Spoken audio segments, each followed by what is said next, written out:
costos por procesos y por órdenes y lo que es contabilidad de pasivo. Tuve clase el lunes, martes y el miércoles. Los jueves y los viernes no tengo programado clase. ¿Tú tienes costos por órdenes y por procesos? ¿Conmigo o con quién? Sí, señora. No, con el profesor César. Con César. ¿Esa también es virtual? Sí, señora. Contigo estuve lo que pasaba en impuesto de renta. Ah, ok. ¿Y ya terminaron con ellos o todavía están en clase? Clase lo que te tuve en el lunes, martes y el miércoles. Y ahorita nos queda solamente pendiente la evaluación final. O sea que la otra semana ya no hay encuentro. Me imagino que el lunes solamente por chat con el profesor de costos y el martes si alcanzamos de pronto, que es conferencia con él. Pero yo creo que ya el miércoles eso ya. Ya, perfecto. Gracias, Jessica. ¿Y Erika, Viviana?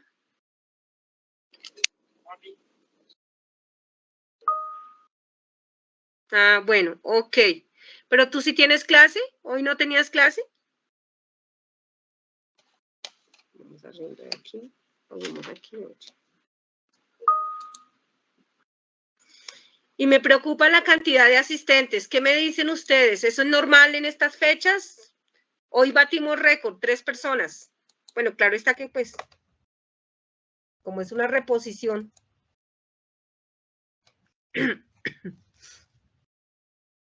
¿Qué me cuentan Jessica y Karen que si tienen audio? ¿La gente está ingresando? ¿Las personas, los chicos, chicas están ingresando o finalmente estamos así como hoy? Quiero hacer una evaluación para saber si realmente vale la pena hacerlo ahorita, la clase, y la dejamos obviamente grabada, porque no hay lío. Los demás lo ven cuando puedan, o la programamos para mañana, sabiendo que la próxima semana ustedes ya tienen, pues obviamente, los otros encuentros. ¿Qué me dices, Jessica? ¿Me ibas a decir algo? Sí, profe, lo que pasa es que yo creo que influye mucho porque la verdad yo no vi el mensaje que le habías reprogramado, la verdad no. Me enteré fue cuando empezaron a escribir en el chat que tú dijiste que estabas incapacitada y que habías dejado un mensaje. Yo no encontré el mensaje, la verdad. No sé si de pronto en eso ya. Ah, bueno, pero en el chat estaba y en el que cuando empezamos a hablar, pues ya mucha gente se enteró. La pregunta es si los encuentros finales en los que estás, en las otras asignaturas, llega así de poquita gente o realmente están llegando más. No, profe, ya entran todos prácticamente. ¿Todos? Sí, sí, señora. En matemáticas y en estadísticas, que es lo que tienen, ¿no? No, costos. Ah, en costos. Es que en costos de pronto también la cantidad de gente es por el tema del simulador, cómo se maneja el simulador, los inconvenientes que han venido pasando con el tema del simulador. Sí. Ah, sí, porque ese simulador yo también dicto costos y otra profe también dicta costos. Somos 3 profesores con esa materia, pero el único que la está utilizando es el profe César, porque el profe César es el que la creó y está evaluando los errores que tiene y que se presentaron el semestre anterior. Entonces, por eso en el curso la profe Karen, la profe Karen y yo no estamos utilizando simulador. Sí, nosotros sí lo tenemos, sino que lo que ha sido la segunda y esta última entrega ha presentado muchos inconvenientes, se cae mucho la plataforma cuando estamos presentando el simulador. Sí. Entonces a eso se une mucha gente a la reunión, pues para poderle pedir explicación al profesor o ayuda, porque en la entrega pasada nos tocó pedirle más tiempo por la caída de la plataforma. Sí, claro. Ok. Bueno, pues no, yo creo que lo que me dice Erika Viviana también es que entra muy poquita gente. Y Karen Jimena, que Karen tiene con el profe César, ¿qué me dices? ¿Cómo les ha ido con esa entrega en ese simulador? No, profe, yo no veo simulador. ¿Ah, no? ¿Pero estás con el No profe soy César? yo, profe. Ah, No, señor. tú, Jessica, es la que ve con el profe César. Sí. Sí, señora. Ok, y Karen, ¿cómo le ha ido con las otras materias? ¿Y entra gente o no entra?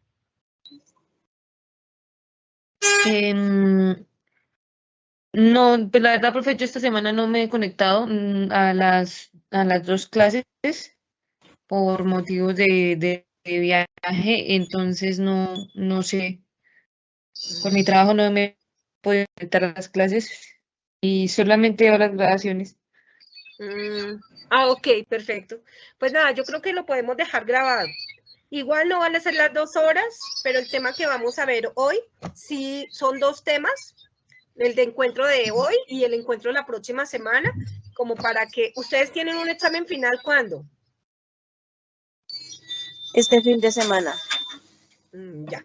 Bueno, entonces yo quiero reforzar un poco la parte de patrimonio, porque hemos visto, y adicionalmente si tienen algunas preguntas sobre pasivo, entonces la podemos traer a colación. Entonces sí vale la pena que hagamos la clase, y obviamente dejo aquí grabado para que los demás que no puedan ingresar lo vean, ¿cierto? Yo creo que sí. ¿Están de acuerdo? Detener, compartir. Sí, profe, por mí sí. Compartir. Voy a compartir aquí la página, mi pantalla. Es un tema que es supremamente importante, tontón, porque es el manejo del patrimonio. Patrimonio, este. ¿Están viendo mi pantalla? Yo no, profe. Erika, ¿la estás viendo?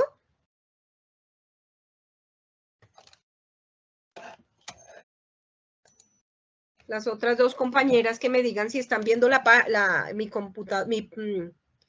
mi presentación.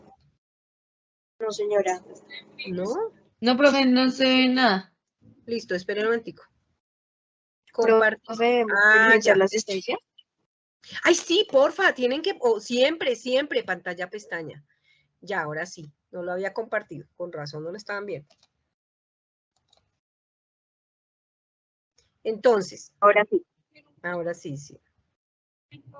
Entonces, vamos aquí. Ocultar. ¿Ahora sí están viendo?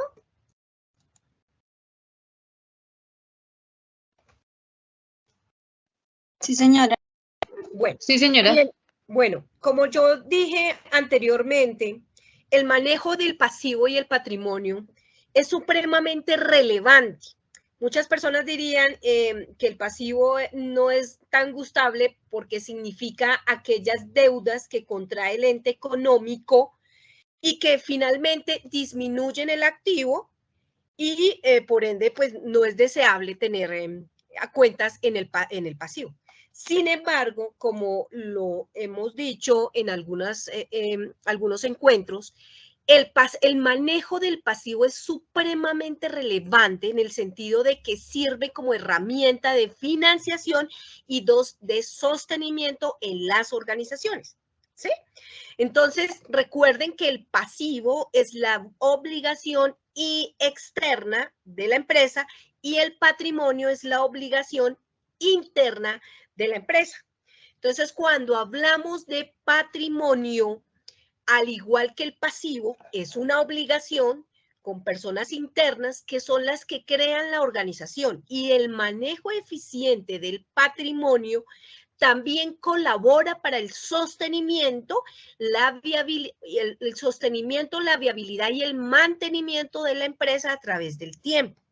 Por eso es supremamente relevante que tengamos en cuenta que así como es de importante tener activos, rubros que fortalezcan la estructura de los estados financieros ahí en el activo, también resulta muy importante el manejo estratégico del pasivo y del patrimonio en esta ocasión que vamos a ver. El patrimonio, vamos a verlo en este primer escenario, desde el escenario quinto, que era la semana anterior, la definición de patrimonio, las cuentas que integran el patrimonio y lo que es el patrimonio de las sociedades, que en algunos casos ustedes ya lo han visto, pero aquí lo vamos a ver así rápidamente. El patrimonio. aparte de ser esa definición que nos dice que es la parte residual entre los activos de una entidad y una vez se haya detraído de él o sustraído todas las deudas, como los pasivos, lo que queda finalmente es el patrimonio, ¿sí? Dice que las compañías se constituyen con aportes, con esos rubros que realizan tanto personas jurídicas o personas naturales, que quieren de alguna forma invertir en actividades similares o diferentes para de alguna manera incrementar o incrementar esa inversión o capitalizar algunas empresas que pertenecen también a su grupo. Sí, es una forma de inversión, de invertir el capital. Entonces, aquí mismo nos dicen que constituye valores que se han formado como consecuencia del esfuerzo de los factores de producción, tanto tierra, capital como trabajo. Y ahí nos acordamos alguna vez en la formación en el bachillerato, nos dijeron que efectivamente los factores de producción son el conjunto de estos tres: tierra, capital, del trabajo. Y aquí nos dicen aquellos valores, ¿cuáles valores? Los que conforman el patrimonio, que se forman. Los valores que están en el patrimonio son los que se forman, se crean, se generan a través de la explotación o la conjugación o la articulación de estos tres elementos: tierra, capital y trabajo. Entonces, ¿cuáles son esas cuentas que nacen de esa conjunción? Tenemos aquí la principal, que es cuando se crea la organización o el ente económico, que es el capital social en el caso de las sociedades de capital, o los aportes en el caso de las empresas de personas, sociedades de personas. Y también tenemos, a partir del capital social, cuando empezamos ya como tal a explotar ese objeto social, se crean unas reservas que son de carácter obligatorias u ocasionales.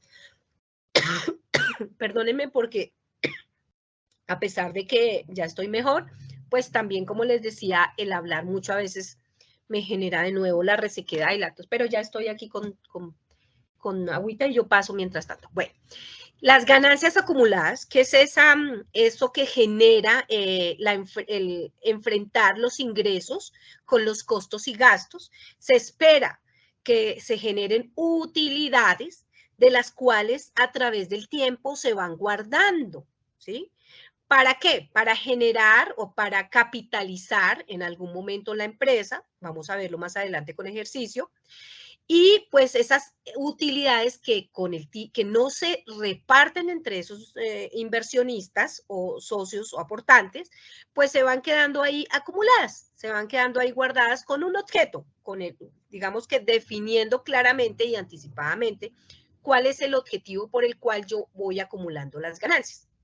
Adicionalmente, están las mismas ganancias del periodo actual que no se pueden, digamos que en contabilidad nosotros siempre tenemos que tener claro qué son las ganancias acumuladas de años anteriores y cuáles son las ganancias de este año.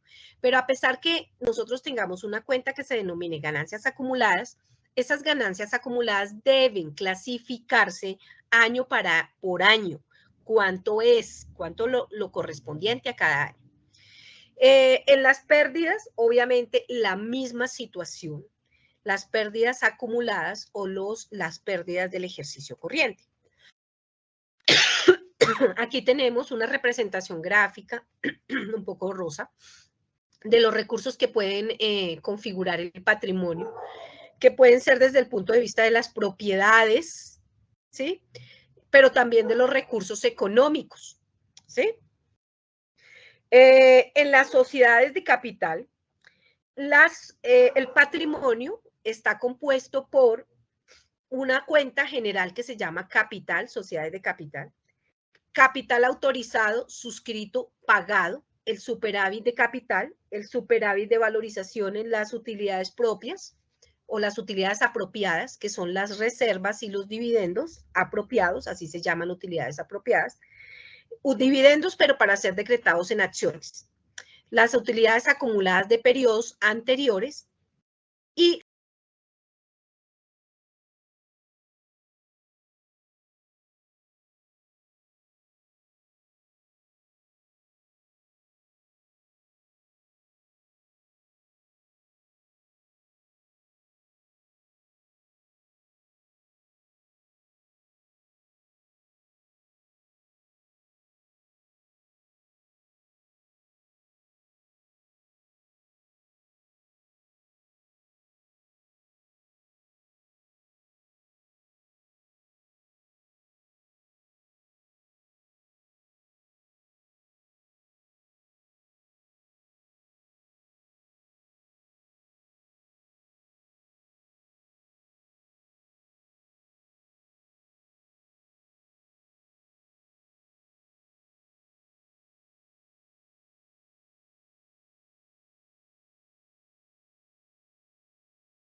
esa ley es regulado por el Código de Comercio, que sí regula las demás sociedades, ¿sí? Por analogía, lo que no está en la SAS lo regula el Código de Comercio, que es del año 73 y que sí da cuenta de cómo se deben llevar cada una de estas empresas aquí, literalmente descritas. ¿Qué más nos dice? Responsabilidad social. Entonces aquí más o menos bueno, aquí estábamos enfrentando hasta el monto de sus aportes y solidaria e ilimitadamente para deudas laborales y fiscales. Mientras que en las sociedades de capital se responde hasta por el monto de sus aportes, en las sociedades de personas hay una limitante. En principio, solidaria e ilimitadamente, es decir, que hasta con su patrimonio puede responder. Aquí no. En las sociedades de capital yo hago una inversión y solo respondo hasta el monto de mis inversiones. Recuerden que en las sociedades de capital lo que manda la parada es básicamente la plata, mientras que en el otro tipo de sociedades lo más importante es esa confianza que generan esas personas con las cuales se constituyen estas sociedades. Entonces, por eso, al haber un nivel de confianza, se responde solidariamente.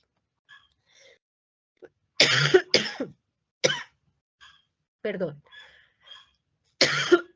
Aquí mismo nos dice la administración, cómo es, en el caso de las sociedades de capital, siempre hay una asamblea de accionistas y una junta directiva, porque las dos son diferentes. La junta directiva generalmente son miembros que son ajenos a las sociedades, que su objetivo es de alguna manera mirar con una mirada objetiva y recomendar a las empresas cómo están llevando a cabo sus diferentes operaciones, decisiones y demás. Así, esa es la función de la junta directiva.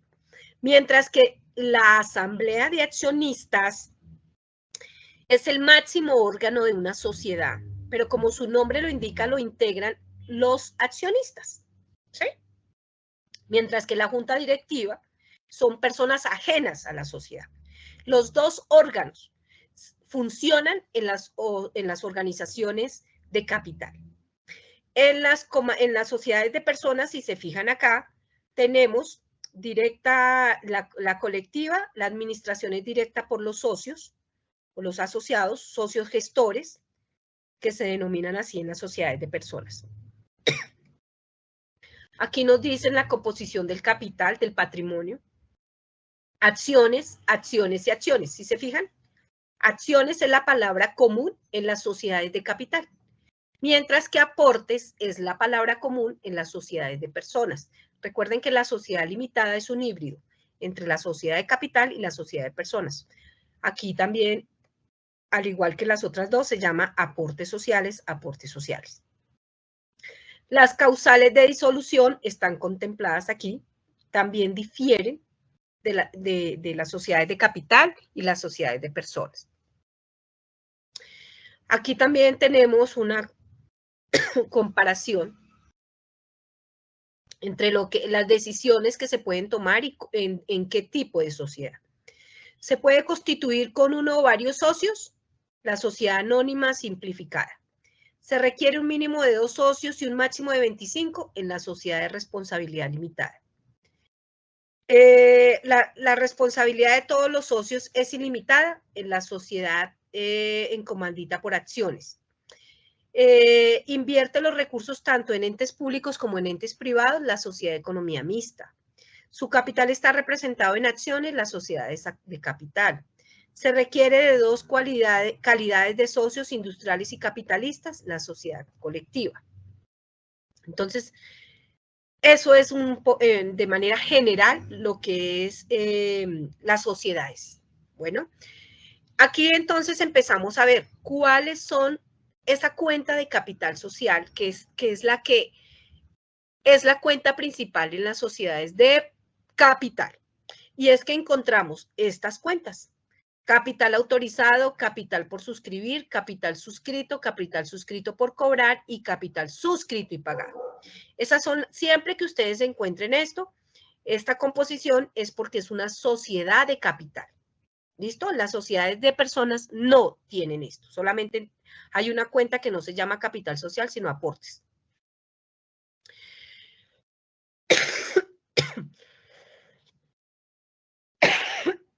Perdón. Entonces aquí está lo mismo. Aquí empezamos a ver la definición. Generalmente el capital autorizado es ese máximo capital que los órganos de vigilancia y control autorizan para la creación de una empresa. Entonces yo le digo a la señora superintendencia de la que sea, constituyo esta sociedad y el capital autorizado al que llegamos puede ser de 1.000 millones de pesos, en un ejemplo. Entonces, por eso nos dice aquí que está constituido por el monto máximo del capital por suscribir, ¿sí? Por parte de los socios o accionistas, valor que se establece de manera voluntaria.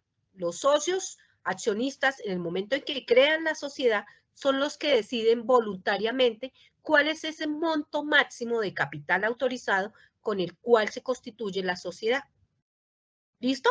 Y se debe dejar por escrito, obviamente, en la escritura pública o documento privado. Mientras que el capital por suscribir es parte del capital autorizado, ¿sí? Es una parte de ese capital autorizado, el cual se espera suscribir en ese momento. Entonces aquí dice, es el monto que los socios han decidido invertir, pagar, ojo. Esto es lo máximo a lo que quiero llegar, pero de ese máximo yo en este momento puedo pagar, cancelar, ¿sí? O me comprometo a pagar este capital por suscribir. O una vez se pague se llama capital suscrito, pero aquí está pendiente por suscribir parte de ese capital autorizado. También se protocoliza a través de las actas. Las normas del derecho comercial, en este caso el Código de Comercio, dice que las sociedades de capital obligan a suscribir al menos el 50% del total del capital autorizado. Entonces recuerden, el capital autorizado es el general. El capital por suscribir es una parte. Entonces este capital, que es una parte, al menos por ley, me dice que al menos tengo que suscribir el 50% del capital autorizado. Entonces, recuerdan que yo les dije 1.000 millones aquí. Aquí, si es así la ley, entonces al menos el 50% serían 500. Eso es lo mínimo que yo puedo suscribir. El capital suscrito, entonces, me dice la norma que es la diferencia entre el resultado de comparar el capital autorizado menos el capital por suscribir. ¿Sí? Cuando yo hablo aquí de capital autorizado y digo 1.000, y aquí dice que las normas de derecho comercial obligan a suscribir al menos el 50%, entonces yo 500 lo tengo que tener como capital suscrito. Es el resultado de comparar el capital autorizado menos el capital por suscribir. Al constituirse la sociedad deberá suscribirse al menos el 50% del capital autorizado y pagarse no menos de la tercera parte del valor de cada acción. Entonces, una cosa es el capital autorizado, otra cosa es el capital por suscribir, que como su nombre lo dice, está pendiente por suscribir. Otra cosa es el capital suscrito, que corresponde al 50% del capital autorizado. Y otra cosa es el capital suscrito por cobrar, que es la parte del capital que está suscrito, pero que no está pagado, o sea, está pendiente de cobro. Y que mínimo es la tercera parte, como lo dice anteriormente, que mínimo debe pagarse la tercera parte. ¿Sí? Entonces, el capital suscrito por cobrar es esa parte de que suscribí y que aún todavía no se ha pagado. Hay un tiempo estipulado para eso. El capital suscrito y pagado, pues nada, pues es eso que yo suscribí y que pagué. Entonces, en el caso de el capital autorizado, 1.000 millones, capital Suscrito, 500. Capital por suscribir, otros 500. Que ese queda ya quietico porque está pendiente por suscribir. Y de esos 500 me dice la norma que la tercera parte yo debo pagar, mínimo, pagar. O sea, la tercera parte de 500 serían como 150, sí, 160 tal vez, ¿verdad? Entonces, mínimo la tercera parte debe estar pagado. Conclusión, las otras sería el capital suscrito pendiente por cobrar. Capital suscrito por cobrar sería la diferencia entre 500 y 160, ¿sí? Y el capital suscrito y pagado, pues mínimo son los 160, porque es lo que la norma me dice que al menos debo pagar la tercera parte del suscrito. Bueno, hasta ahí, ¿preguntas?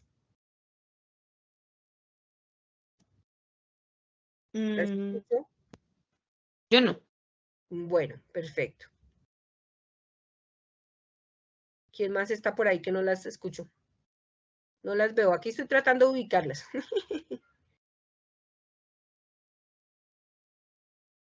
No las veo. Acá ya las encontré. Bueno, ¿quién fue la que dijo yo no? ¿Jessica?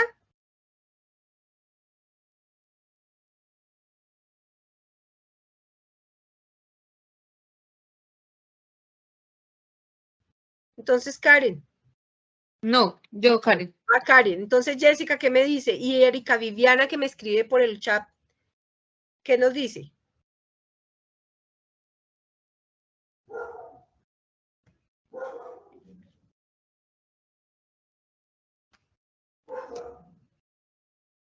¿Qué pasó? Jessica se fue.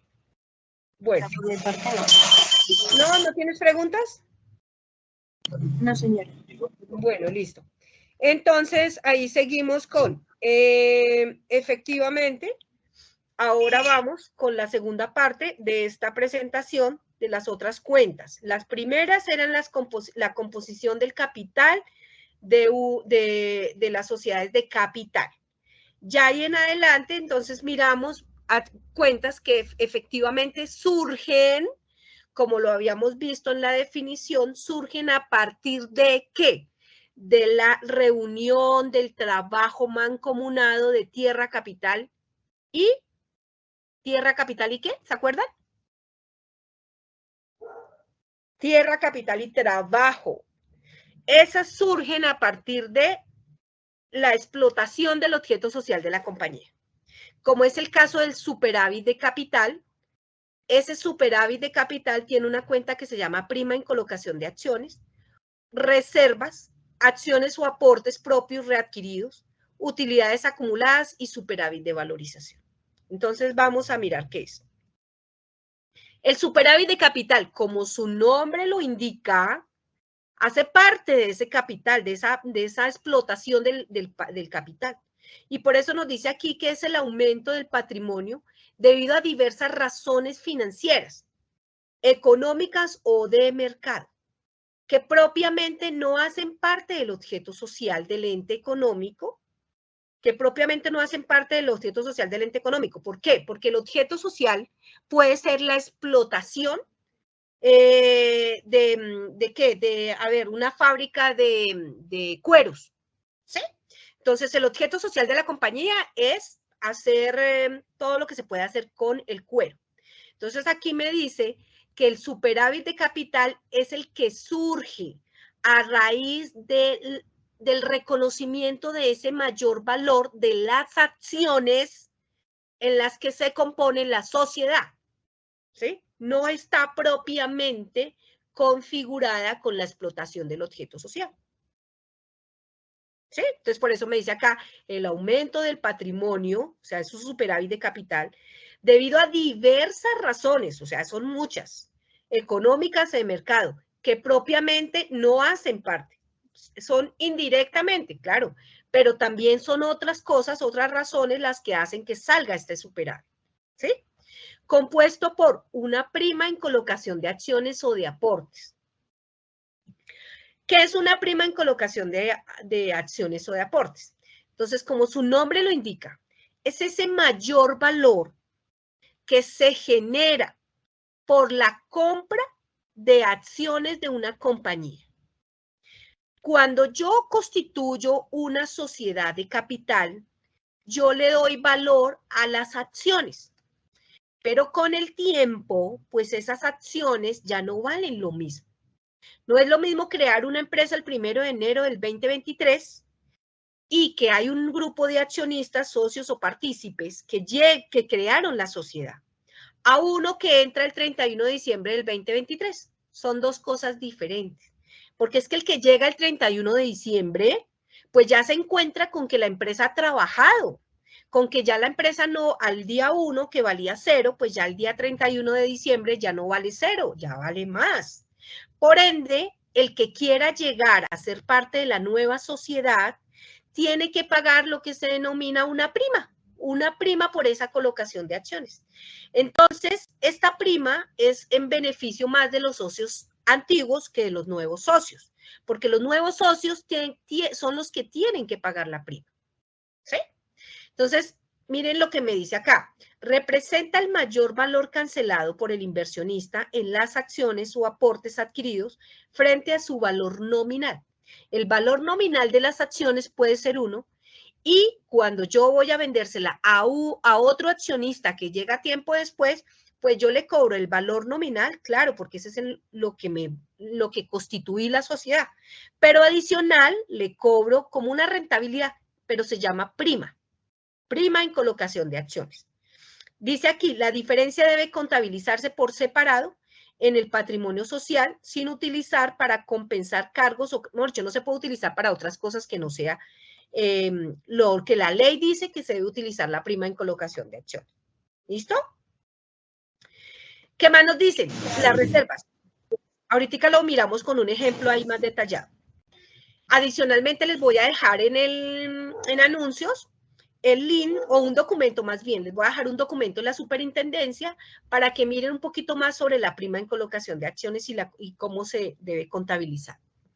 Las reservas representan recursos retenidos por el ente económico tomado de sus utilidades con el objeto de satisfacer requerimientos de tipo legal o voluntarios de los socios o propietarios. ¿Qué quiere decir esto? Que cuando hay utilidades, porque uno no hace reservas de cuando no hay utilidades. Ay, se me fue. Aquí. Cuando no hay utilidades, pues no puedo retener. Pero si hay utilidades, entonces lo que yo hago es, antes de repartirla entre los accionistas, yo guardo una parte de esa utilidad, retengo una parte y, ay, perdón, aquí voy. Le guardo una parte y lo llevo a la cuenta de reservas. ¿Para qué? ¿Con qué objetivo? Entonces, eso está definido primero en la escritura de constitución o documento privado. ¿Para qué se debe constituir esas reservas? En principio hay una reserva que se llama reserva legal, ¿sí? Y la reserva legal es básicamente las reservas que por ley me exige que debo hacer.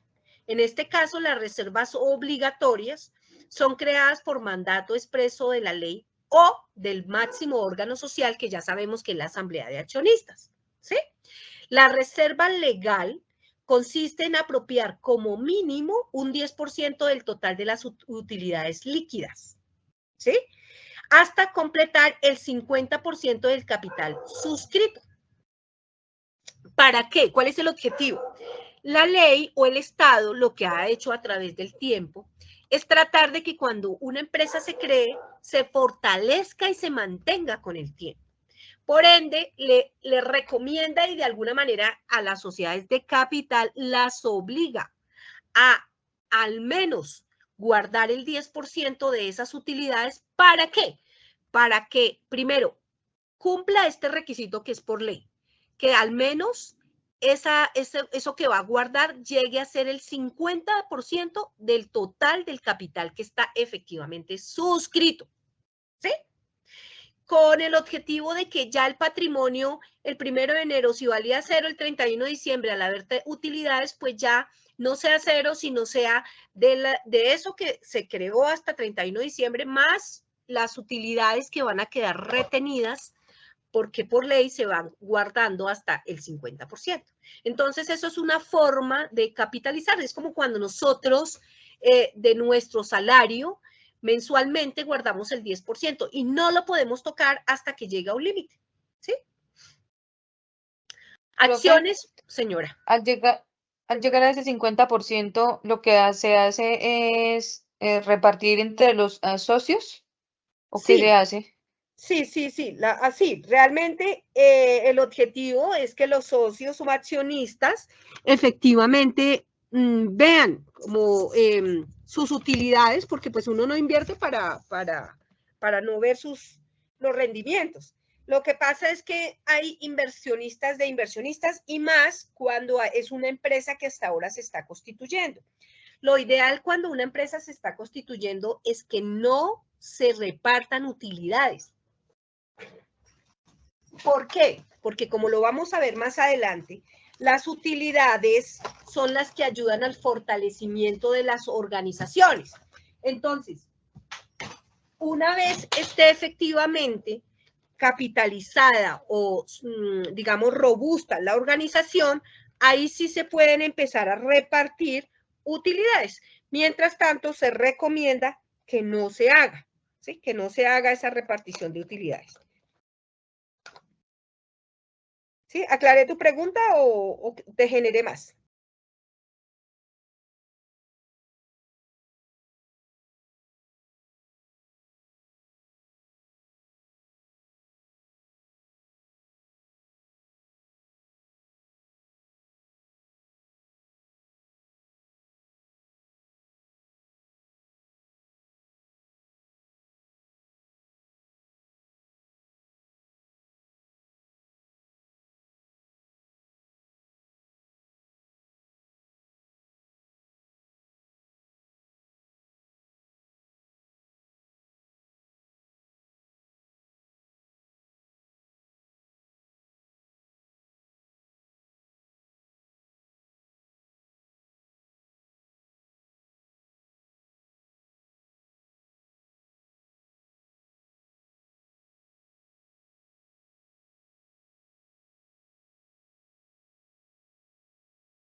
grande como la representación que sí tiene el Estado en esa empresa. ¿Sí? Entonces, el Estado sigue siendo dueño de Ecopetrol y tan solo una parte está repartida en terceros ajenos al Estado. Entonces, en eso de la oferta y demanda en la bolsa de valores, todos los días estamos vendiendo y comprando acciones de Ecopetrol y en una parte el Ecopetrol puede comprar sus propias acciones, pero así las tiene que denominar en la cuenta de patrimonio, acciones o aportes propios o readquiridos. Entonces, aquí nos dice compra de los derechos o partes representativas de su propio capital que un ente económico realiza con sujeción a las normas legales. Cada vez que yo voy a hacer esto, es necesario mirar la norma legal. Aquí ya llegamos a utilidades acumuladas. Las utilidades acumuladas, entonces, después de que yo tengo un total de utilidades, de que hago las respectivas reservas obligatorias u ocasionales, porque ahí me faltó escribir, también hay reservas ocasionales. Esas reservas ocasionales son las que por disposiciones también del máximo órgano, a asamblea de socios, dispone en su escritura pública o documento privado, que se debe hacer también una reserva ocasional. ¿Para qué? Para un futuro ensanche, una futura ampliación o una futura compra de una planta, de un equipo, en fin, ¿sí? Ahí son la parte de las reservas ocasionales. Entonces, después de coger las utilidades y hacer esas reservas, quedan las famosas utilidades que se van acumulando. O sea, que no son autorizadas para repartir entre los socios accionistas. Llegará el momento en que por X o Y motivo, digamos, ya es hora, se puede repartir esas utilidades, ¿sí? Pero, mientras tanto, quedan allá en una cuenta que se llama utilidades acumuladas. Entonces, aquí claramente nos dice, corresponde a utilidades de ejercicios anteriores no capitalizadas, es decir, que no fueron distribuidas como dividendos para acciones. Cuando nos hablan de no capitalizadas es que no formaron mayor valor de ese capital, ¿sí? No se invirtieron como mayor inversión. Y también son las no distribuidas, no apropiadas como reservas.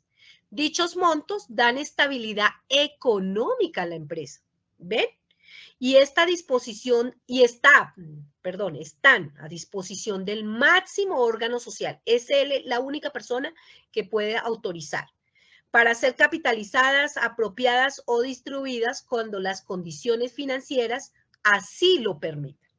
Entonces, todo eso es como cuando uno va ahorrando y va guardando ahí para cuando, pero pues en este caso es un grupo de personas que deben autorizar. Si no dan autorización, no se puede sacar. Ahora tenemos el famoso superávit de valorizaciones. Y aquí me dice que las valorizaciones son el exceso del valor resultante de comparar el costo histórico ajustado previamente, reconocido en la contabilidad, con el informe de avalúo técnico realizado a propiedades, planta y equipo. Para las inversiones permanentes, las valorizaciones resultan de comparar el costo histórico registrado en libros frente al valor patrimonial certificado por la sociedad donde se tiene la inversión. Y esto básicamente, ¿qué es? Que nosotros podemos tener, recuerden, esto es el resultado de la valorización de la cuenta de propiedad, planta y equipo. Esto, por norma legal, cada 2 o 3 años hay que someter a valoración por peritos o por personas idóneas que sepan, obviamente, y valoren los diferentes rubros que integran la propiedad, planta y equipo.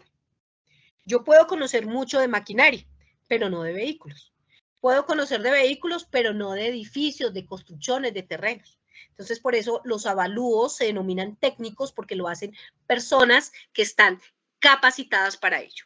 Y esas personas capacitadas para ello están preparadas, saben, conocen y están certificadas, porque además dice una sociedad donde se tiene libros frente al valor patrimonial certificado.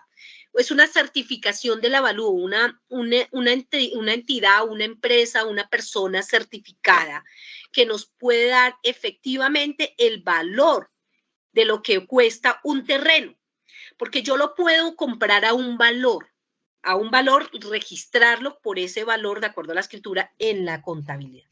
Pero con el tiempo se espera, en el caso de los terrenos, que el terreno se valoriza, ¿sí? No se desvaloriza.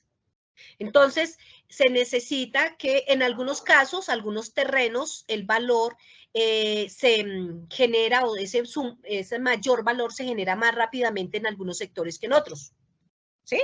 Entonces, yo puedo comprar, ejemplo, los mismos materiales para construir 2 casas en diferentes sitios. Uno puede ser en el área de Unicentro, aquí en Bogotá, y otro puede ser un lote comprado en el área de Fontibón. Son 2 terrenos diferentes que con el tiempo, a pesar de haberle invertido la misma cantidad de recursos en materiales, mano de obra, demás, pues la estratificación del suelo me dice que una vale diferente a la otra. Por eso, eso solamente me lo puede dar un experto. Y la contabilidad, pues recuerden que la contabilidad es un sistema de información actualizado a la realidad económica. También puede suceder que se desvaloricen. Generalmente no sucede en los terrenos a menos que se cambie, que se haya comprado con un nombre de ejemplo, que es una zona que está categorizada como de zona industrial y de repente no, se le cambió a uso residencial.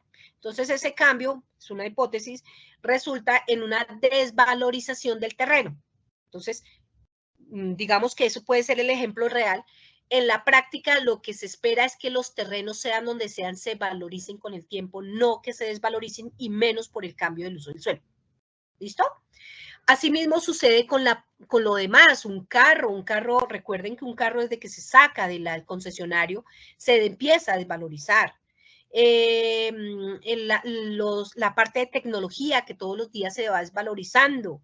La parte de las plantas, de las maquinarias, de muchas de esas son tecnología que todos los días avanza a pasos agigantados y por eso los valores no son los mismos el día que yo lo compré al día 1, día 2, día 3, ¿sí?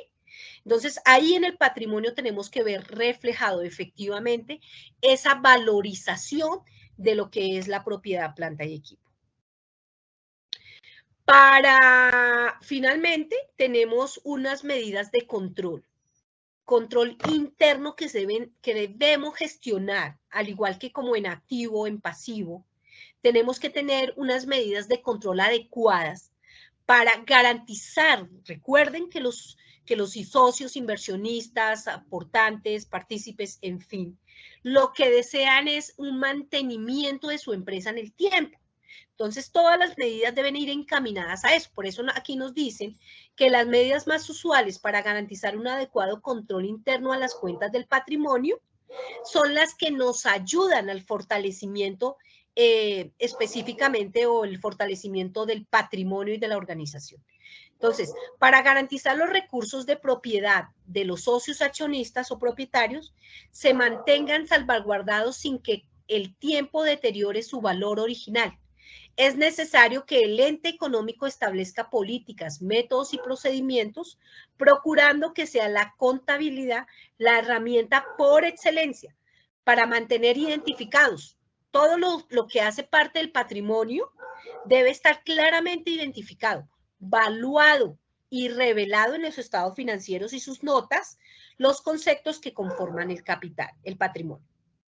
Dentro de las medidas más usuales que se tienen para controlar, para garantizar el patrimonio, están mantener actualizados siempre los libros, el libro como el libro de accionistas, el de socios, identificando en ellos los aportes o las acciones, tanto preferentes como no preferentes, las en circulación, las readquiridas, ¿sí? Las fechas en que se hicieron emisión de acciones, el porcentaje, toda esta información debe ser clara, al igual que los hechos económicos de los activos y del pasivo, ¿sí? Porque el patrimonio es básicamente lo que queda, lo que realmente queda, y cuando se liquide debe cada accionista socio partícipe debe recibir lo que efectivamente, el resultado de lo que finalmente invirtió.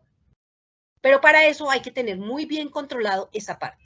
O sea, en los estados financieros pueda que la cuenta no esté tan detallada, pero a nivel interno la organización sí debe tener documentos que den clara información de cómo está compuesto y cómo se ha mantenido ese capital. También nos dicen contar con un archivo actualizado con los soportes técnicos, jurídicos, para la suscripción y colocación de acciones con prima o sin prima, reglamentos de colocación y fechas de pago. Esto en el caso de lo que les decía ahorita, en el caso de cuando yo pongo a disposición del público una parte del capital. ¿Para qué? Para que le inyecten capital o dinero a la organización y poder fortalecernos más. Entonces, para eso hay un documento, un instructivo que se llama documento para suscripción y colocación de acciones, el cual es un documento que está regulado por las entidades de vigilancia y control, que es lo que primero hace o diligencia a la entidad y se le manda a esa entidad de vigilancia y control para que lo revise y lo apruebe. Una vez lo apruebe, ahí sí se somete a disposición del público, para que el público se suscriba y efectivamente entregue la plata para la compra de esas acciones. ¿Sí? Con prima o sin prima es porque la suscripción se puede hacer con prima o sin prima, eso depende de... Y este es el reglamento de colocación de acciones. Esto es un documento que es como una escritura. Tiene que ir artículo por artículo especificando cada una de los procedimientos que se van a llevar a cabo en la suscripción. Las medidas más usuales para garantizar un adecuado control interno, entonces seguimos con lo mismo, contar con libro de actas, donde se evidencien los proyectos de distribución de utilidades, la constitución de las reservas, la capitalización de las reservas. O sea, cuando yo ya tengo unas reservas y lo que quiero es capitalizarlas, mandar al capital, recuerden, las sociedades de capital tienen una cuenta que se llama capital. Todas esas reservas pueden ser, si así lo determina el máximo órgano, capitalizadas, o sea, allá en el capital. Cambio de destinación de las reservas de voluntarias, enjugar pérdidas y monto del dividendo por acción. Todo esto hace parte de fortalecer el capital de la organización. Preparar informes técnicos que sirven de soporte para reconocer el patrimonio, las contrapartidas de los intangibles, ¿sí? Todas estas partes que son de el conocimiento de la organización, el famoso crédito mercantil y las valorizaciones. ¿Listo? Entonces, hasta ahí toda la parte teórica de lo que constituye en sí el patrimonio de una sociedad, de capital, sin dejar de comprender que en las sociedades de capital encontramos todo lo que es capital autorizado, suscrito y pagado. ¿Preguntas hasta ahí?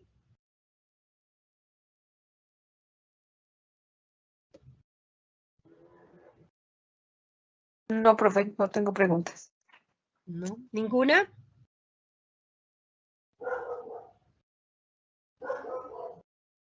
¿Ninguna? Bueno, pero un momentico. Ay, María Purísima. Ya me voy quedando otra vez sin voz. No, yo creo que más bien dejamos ahí. Nos vemos el miércoles a la misma hora en el mismo canal y hacemos los ejercicios de patrimonio, en donde vemos claramente cómo es la composición, cómo es la conformación